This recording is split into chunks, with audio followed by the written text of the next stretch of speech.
I have to go and play tennis in 2 hours. It's a little over half an hour ride and probably 10 minutes prep, which means that we have a little over an hour to record this video, which is not a lot. But life is a game of little windows, and there are some really interesting questions, such as, is my hair real? How come you never show your art? And why are you such a dick? So first question. Hello Dries, you are my new art selling guru, blah blah blah blah. Do we need to sign every print? What's the best way to confirm authenticity? It depends on what type of prints you are making. For limited edition fine art print, the answer is obviously yes, you need to sign them, all of them. For slightly more commercial prints, I'm thinking for example about posters or things like that, then the answer is no, you don't have to sign them. And if you are selling cheaply on Etsy, for example, you also don't need to sign your prints, but this is obviously the simplified version. Because in the fine art space, you might even replace your signature with an NFT, because there's some real benefits connected to that as well that go beyond signatures and things like that. I have videos on that, but you don't have to watch them. Who cares about videos? Next question. What about sculpture selling on Saatchi? Any better other online galleries? So this is a great question. I remember the time where I was trying to find the best social media platform, the best WordPress team, the best online gallery, the best whatever, because I was afraid that if I would spend time with something less than the best, I would be losing my precious time on a platform that was subpar. And the truth is that all that doubting and researching was just another way to postpone. While I was doing research, I was not doing the work. Doing is more important than not doing. And when it comes to online galleries, the most important part and most difficult part will not be choosing the gallery, but will be driving traffic to those galleries. In other words, just pick a few, see which one works best, pick that one, and then start to drive massive traffic. That's it. Could you ever make a video on how to integrate the print service on your website, or even to build your own website as a fine artist? So I would love to, but I'm not sure if they would perform well on YouTube and if there's enough search traffic for those types of videos. Plus, software related things also get outdated very quickly, and so the lifespan of those videos will be very, very short. So in short, probably not. So basically, if part of your passion is to affordable art and that's your value, you're not going to get into galleries just because your prices are low. How can you combine those two? How to combine having low prices and getting into galleries? So this is a great question, and the short answer is that, well, you can't. You cannot have very low prices and sell in galleries at the same time. Galleries only take 50% commission.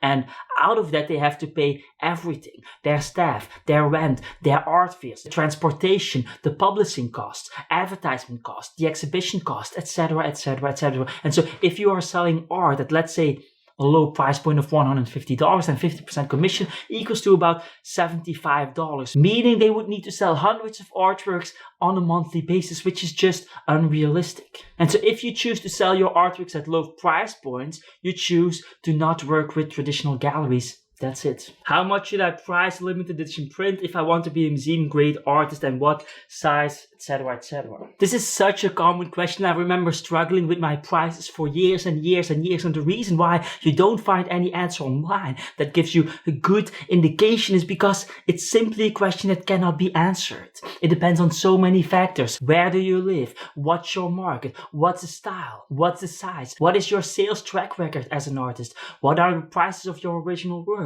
What is your brand? What is your CV? Do you have awards, solo exhibitions, articles, published literature about your work? Do you have museum representation, gallery representation? Who are your collectors, etc., etc., etc.? I could go on and on and on, and depending on any of the answers to those questions, the price points may range from $50 all the way up to thousands of dollars. There is simply not a one-size-fits-all approach in matters like these. But since you really need a number, I'm going to give you one. I think you should price it at $497,000 for a medium-sized limited edition signature print, only if it's yellow and if the subject matter is SpongeBob SquarePants. Next question. Is WooCommerce significantly different to Wix? So WooCommerce vs Wix. So this is a great question. It's so good. I made 2 videos about it, but since you obviously don't want to watch those, I'll give you the short answer. In the short term, you might want to think about Wix because it will make things much easier for you. But in the long term, I would definitely recommend WooCommerce. But then again, if you use BuildWith to check what websites top-level artists such as Marina Abramovic are using, you'll see that she's using Wix. And so There goes my advice. Next question. Hi Dries, I opened my IG account, blah blah blah blah blah blah blah. Is it bad that I'm not unique and don't have my own style? So is it bad that you don't have an art style? Well, if you are still searching for your art style, I don't think there's a problem. There's this one research that comes to mind where they looked at the best scientists and looked at their first 100 published papers and compared those to average scientists. And what they found was that the best scientists in their first 100 published papers wrote on average about 47 completely different topics, whereas other scientists who are perceived as less good wrote about a handful of topics only. And so it turns out that not specializing and writing about a lot of things, going as broad as possible in the first couple of years of your career is actually a smart strategy. And this makes sense because finding something new oftentimes happens at the cross section of two unrelated fields. And so trying out more different art styles in the beginning in order to find your art style increases your chances of finding those interesting cross sections between two different art styles. And we see this in all fields on YouTube. We saw this with Casey Neistat, who combined cinematography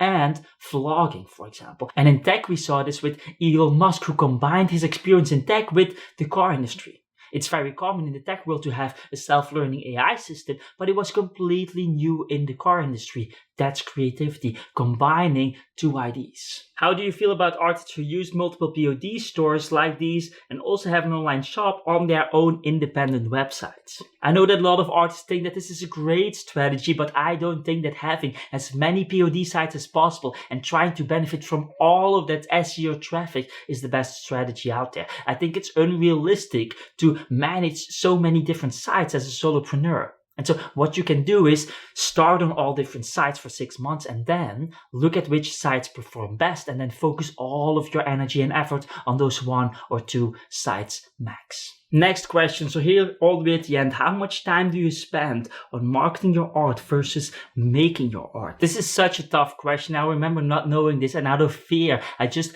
painted and didn't really do any marketing in the beginning. And then after a while, I switched and did the opposite, only marketed and stopped painting altogether because I wanted to compensate for my mistake of not doing any marketing. So what's the balance? Well, in general, I would say that in the beginning of your art career, you should put 80% of your time in business-related things and 20% of your time in making art. And if this sounds too much, well, later when you are able to outsource particular things, you will be able to reduce the number and put more time in painting and less time in business-related things. So here's a long question / comment from Veronica, which basically boils down to, should you use the 180 strategy or not? So the 180 strategy in short is going to post with other people in your niche and leaving a meaningful comment in the hope that they will return the favor and perhaps even follow you back. Well, this is a tough one because the 180 strategy will obviously work. And if you are smart about it and search for active art collectors, and then comment on their post with your 2 cents, then yes, this will work and generate some results. But is this the best use of your time? Well, that depends. For some people, the answer might be yes, but for other people, the answer is obviously no. And I know for myself that making YouTube videos, for example, or other things are just a much better use of my time. By the way, a little intermezzo. So if you have a question, just drop me a DM or write your question down in the comment section. If it's a good question that I think will help a lot of people out, then I will give you what you have been dreaming of probably since the day you were born. Something most people write down in their CV. A shout out from me with the answer. Next question. Hey Ketels. So yeah, Ketels is my name. If you can't copy paste my name, then I'm not going to answer your questions, obviously. So next question. As you mentioned, you sold your art on Saatchi. Would you recommend it to a fellow artist in spite the commissions they take? So let's talk about commissions. Are commissions bad?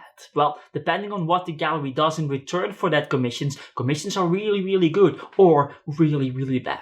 If the gallery not only sells your work, but also markets your work, builds your brand, networks, tries to put you in museums, brings in more collectors and shares those collectors with you, puts you in publications, etc., etc., etc. In that case, they are worth more than the 50% commission. If, however, you do all the marketing and bring all the collectors and they are merely transactional, then 50% commission is outrageous. And so because of that, I think that many of the mass online art galleries don't deserve those commissions. For the majority of artists on Saatchi Art, the 35% commission is too much. And for the happy few that are featured in the artist to watch section or other places where you get promotion, the 35% commission is a steal. And so I would suggest that it's a great idea. Go on Saatchi, sell your art, but be aware of the fact that you will have to be featured in the long run to make that worth your time. Dries, what is your advice for someone that does surreal, hyper-real acrylic paintings that takes a very long time to make? This is an interesting question because it suggests that there is a different way to sell your art depending on the type of art that you make. And I recognize myself in that. I also thought that there was some kind of special way to sell my artwork. And to some extent that is true. There are some nuances depending on your art style, but for the most part it is not true. Selling abstract art and selling surrealistic art are the same thing. You find people who are willing to pay for your art, and then you make sure that you put your art in front of their face. That's it. Why don't they teach us this stuff in college? Well, I don't want to answer this question because I don't want to offend university or offend the colleges, but let me just say this. Most professors, they really know how to build an art career. They really know how to market stuff. Their books are being sold massively most of the time. Is his hair real? Can't stop looking at his hair. It deserves its own channel. Okay. How do you get your hair so fluffy? Fluffy? Fluffy? Fluffy, okay. Is your hair sentient? I haven't sentient. These are two difficult words. What the does that mean? Yeah, so some think it's ancient alien hair, but I think it's predominantly Head and Shoulders, which is the sponsor of this video. So thank you very much, Head and Shoulders. So do you think that regions matter? I believe nobody likes buying my art because I'm from Pakistan. So I don't think there is real data to support that people are less likely to buy from Pakistan artists than from other artists of other parts of the world. But I can imagine that people will question the price of your work more if you come from a less developed country. And on top of that, I do see that there's somewhat of an obsession about New York and London and other big art cities going on in the art world. So I can imagine that if you are somewhat related to those cities, that will have an influence on your sales. And there are many ways to become related to those cities. You could have an exhibition there. You could participate in some art events or do an artist residency there. All of these things will definitely help. And if none of those things work, there is nothing wrong with creating an artist pseudonym that is a fictive online character that lives in New York when in reality you are living in Pakistan. How come you never show your art? That's a very good question. Well, first of all, I do show my art on other platforms, including some venues that used to be very famous a decade ago, namely Real Life. I've exhibited my art in, for example, Berlin, Milan, Buenos Aires, London, Brussels in exhibitions, and continuously show my work on online galleries, on social media, other platforms, and on my website whenever I'm going to finish that one. So I guess the question is, why don't you show your work on YouTube? Well, the answer is simple. There are already a lot of people showing their art on YouTube, and I didn't want to fight a battle in an oversaturated marketplace. And on top of that, I thought that people simply didn't want to see another artist sharing his work on YouTube. But I recently did a poll on what you guys want to see next, and the majority voted to see an art video of my art. And so I'll definitely listen to that and make an art video soon, or at least include some art making in other videos that are coming out. So stay tuned. That piece in the background, it looks like a motherboard card interacting organically with reality. I need it, sad. So first of all, thanks for the compliments. That's truly appreciated. And second, if you are really interested and need something that you see in the background, feel free to send me a DM or an email or something like that. Sometimes it's still available. That being said, any advice for being an artist on YouTube? Taylor Jakeaway. So go ahead and check her out. Shout out Taylor Jakeaway. Well, YouTube is a marketplace, meaning that in order to win, you have to provide something of value in that marketplace. You have to make videos around what people want to watch and not about things that you want to make. And so if we take a look at your channel, your first video is, for example, about your latest solo show. This is a video that is providing value towards yourself predominantly, and then a little bit towards the collectors that bought your work and perhaps the gallery. And so these videos have almost no chance of reaching a new audience. Now, I'm not saying that you can't do those videos. You should definitely do them, but you should make sure it's only 10% of your video output. The other 90% of your video output should be in function of other people. If I think about it, from the 130 videos on my channel at this moment, there's only one video about me and my art series. Meaning that less than 1% of my videos are about me and my art. The rest of the videos are trying miserably to help other people out for free. And that is what I believe the best strategy. I do have some videos about YouTube advice for artists, but then again, you should definitely not watch those videos because you could be watching Alia Dahl's videos, who's way more famous instead. So that's it. Life is a game of little windows, and this video is full of small little opportunities, and so now it's up to you to take them or leave them. That said, get the hell out of here.